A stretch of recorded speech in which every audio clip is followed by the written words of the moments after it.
Today I want to show you Summertime. Summertime is a beautiful jazz song that I love and I think holds a lot of harmonic and melodic content that is super important to check out. We're gonna do it in two ways. In the first half of the video, I'm gonna show you the chords and melody to play in a simple and super clear and strong way. In the second half of the video, I'm gonna show you a little bit more complex chord voicing so you can expand your chord voicing vocabulary.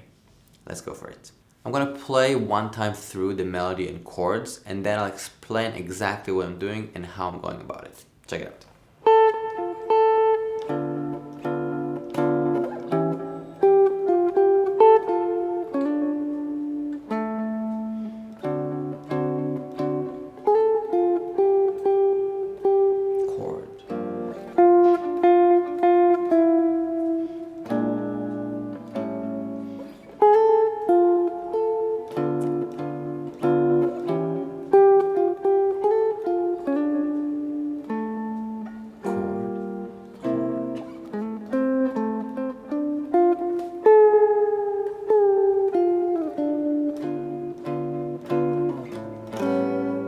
So what I'm doing here is very simple. I'm playing the melody and then I'm filling in chords in between the spaces of the melody.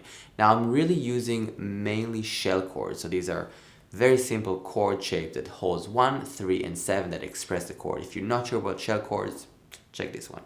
What's happening here is that I'm using the framework of D minor pentatonic. So I'm playing the melody in the key of D minor and I'm playing it mainly in this area of the neck. So I'm really seeing a lot of the melody and the notes across this fingering and location. So if you see your pentatonic box, the second position here, this is very helpful because not all the notes are possible.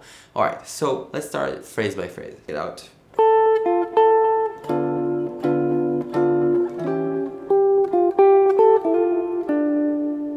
Then I'm playing D7, a little quick,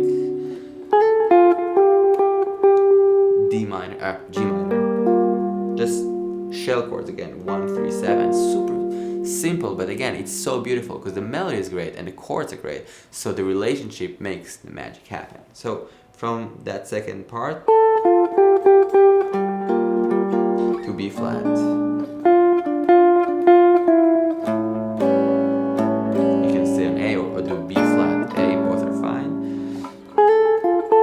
Same thing at the beginning.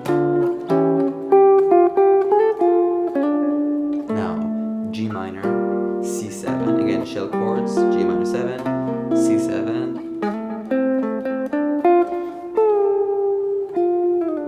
And that's it. That's the whole melody. I'm gonna play it one more time, a little slower. Melody, D minor 6.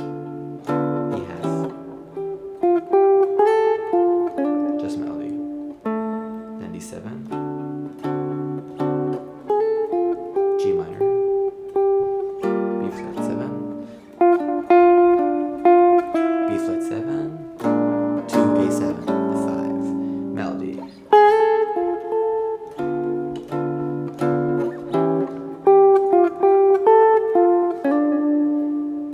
Then G minor 7, C7.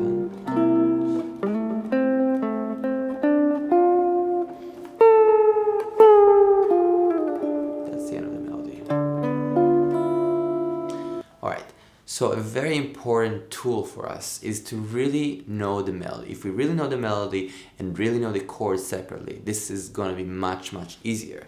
In order to really know the melody, we want to be able to not only play it and see where it is, but also really hear it. So for that, I'm going to go to A minor. Why? Just because it's a different key. I want to make sure I can hear it in a different key.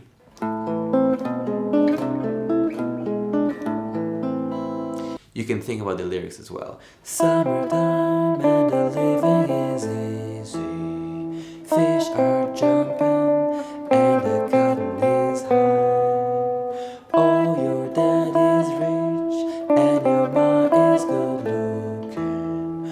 So hush, little baby, don't you cry. And again, you can do that or a little bend. You don't have to know the melody and the lyrics together, but I think it's helpful and it's a very songy song. You know, you can really imagine that atmosphere and mood, and I think the lyrics are very helpful in this case, so it's nice to know it. You don't have to play it with this position or that position. The idea is that we can hear the melody. So if we take A minor and we say, okay, let's start with the key, with the note E here,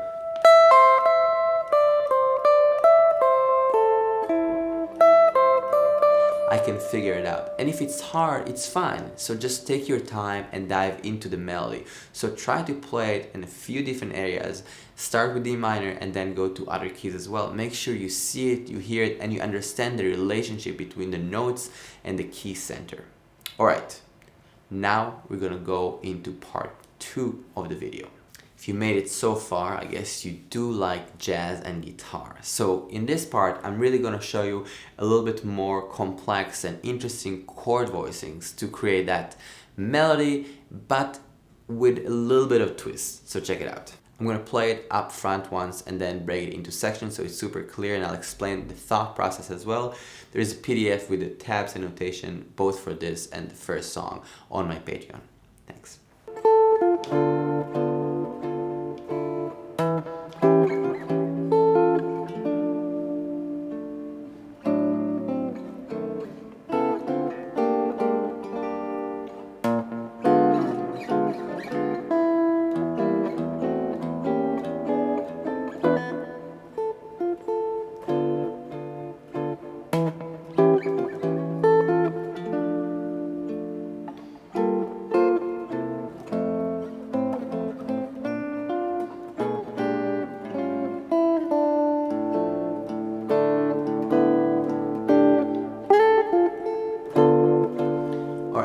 So what I was doing here, I'm thinking, again, the same kind of idea of chords and melody, but now I'm grabbing the melody with the chords. So I need to find different voicings to make it happen. So let's see exactly what I'm doing here and how I'm thinking about it. So I'm starting with the melody, just simply, and then I'm playing this shape of D minor 6 with the A, the top of the melody on this B string. You can also add the open E to get the D minor 6, 9 super lush. So then kind of hitting the E string just for a percussive reason, and then I'm playing diminish, whole step the same shape to get that melody. Then I'm grabbing that A from with that finger, the first finger, lifting the fourth finger, and then playing D minor, first inversion to that part of the melody. So this part,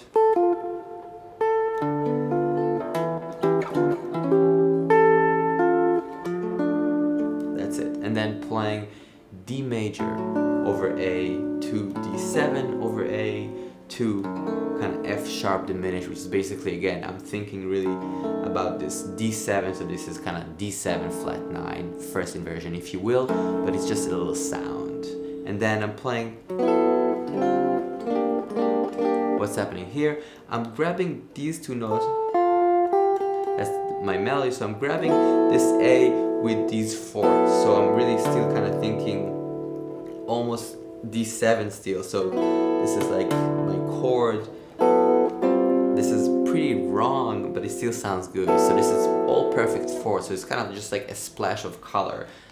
This color versus, so in my ears, the transition between this low register and a diminished chord, very low to guitar, and this sound is so different, so it feels great. So that's why I went for that. And then G minor 7, 9 with the 9 in the bass. So this is basically 3rd fret, and this is what fret is this? 7th. And then bass descending. So that line, let's do that.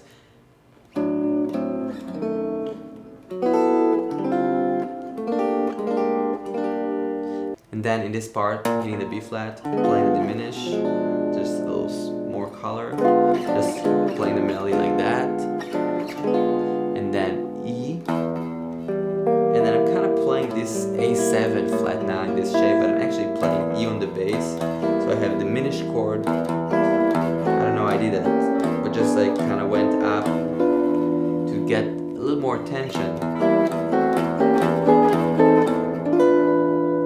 And then there's resolution. So basically open E and this diminished shape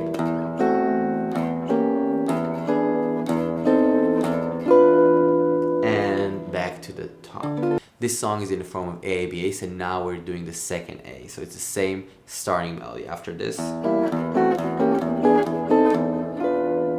back to summertime. So, same thing.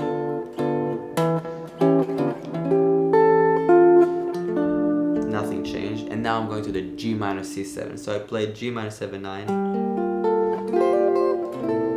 Something like that. So G minor shell chord, just adding the 9 for a little bit of color. And then I'm playing first inversion G minor. If you're not sure about chord inversion, check this one. So G minor 7, 9 to G minor first inversion. And a little hammer on to C7, 13, flat 13. And then I played F major here because I just wanted a different sound and I kind of want to show, not showcase, but I just want to show you some options to grab the melody with, sometimes with a triad, sometimes with chromatic ideas, sometimes with perfect fourth. So I decided just to go with the 10th and check this video for the 10th. Like just super guitar kind of triadic sound. So really F, A minor, or again, first inversion you can think about it. B major, literally B major, 10th and the 5 on top there. And then playing B flat with the with the 13, just grabbing that B7 to B flat. It's really B flat 7, which just kind of like to the A7, flat 13, leading us to D minor.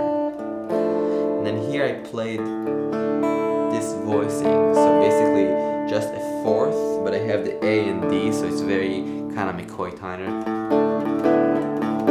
Pat Metheny does use that sound too in a few of his songs, but it's very kind of piano to have this fifth. So he's doing this with the open string.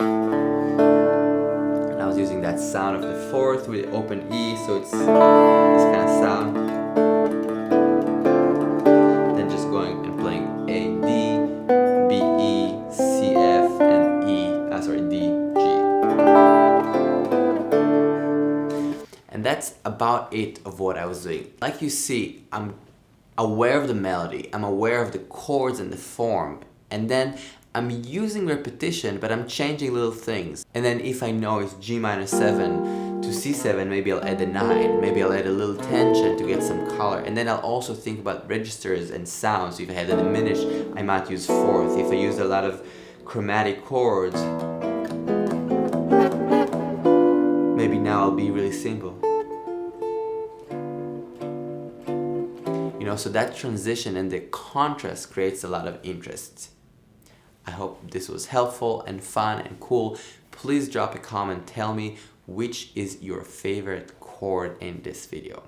Thanks again for listening. I know chord melody sounds scary sometimes and it's not easy, but the truth is the more you do, the easier it gets. I spent a lot of time practicing chords and working on different songs, so now doing a new song is easier, but again, it's a process. If you want to get good at running, you gotta run. So go make some music. I'll see you guys very soon. Peace.